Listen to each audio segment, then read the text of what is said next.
What's up, guys? My name is Coach Avon, Coach Isaac. Some of you guys may have seen me around the training center sometimes. All right, I just want to talk about some things that are commonly not addressed, or some myths that you think that while at home during a time like this you can't address without coming to the training center. And there's a lot of things that us as athletes, as adults, so on and so forth, that we can do, that we can work on, that may not be paid attention as much as when we come into the training center or when we don't get into the weight room, whether it be at school or at Sarge Athletics. So I kind of want to go through 7 common things that us as athletes, we need to know when we are faced with issues like this, or when we're faced with maybe we just can't get into the training center, we can't get into the weight room. All right, so what can we work on that we can control when things like this come, that maybe that's going to hit us with a right that we didn't expect to come. So number 1 is speed. When you come into the training center, us as athletes, that first thing we're working on is just speed development.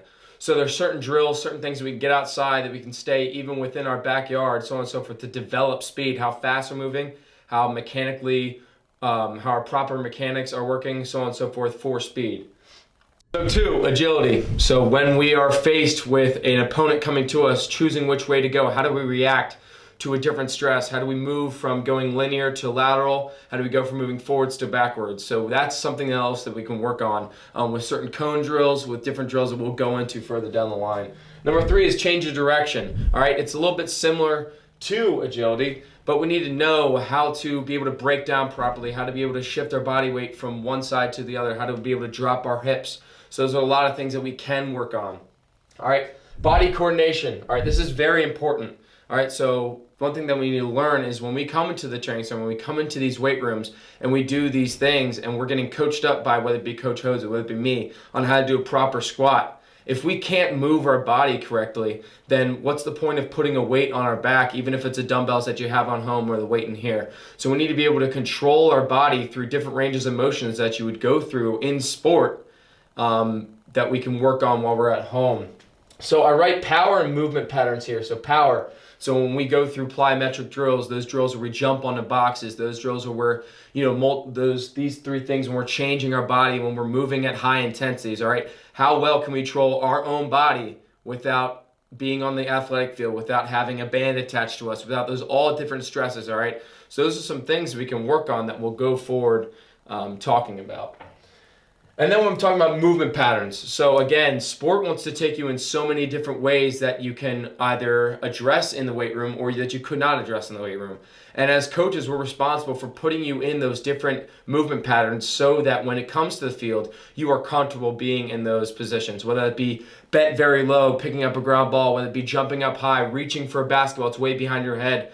Those are some things that we can address outside of the weight room and at home, that we can work on and continue to develop.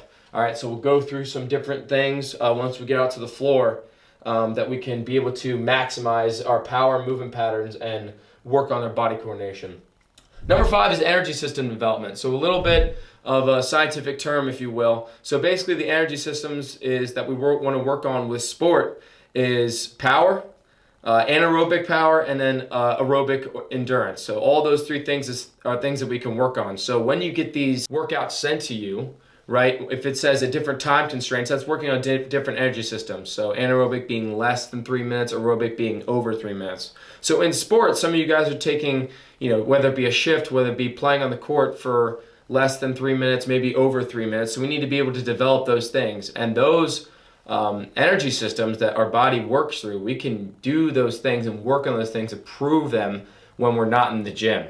So whether that be what we're doing in the gym with those certain time constraints, or whether that be conditioning that we do outside, 300-yard shuttles, whether that be running for 3 minutes and resting for 3 minutes, those are things that we can work on at home or around your neighborhood, where you don't have to come in contact with anybody, where you don't have to rely on somebody other than yourself and a watch.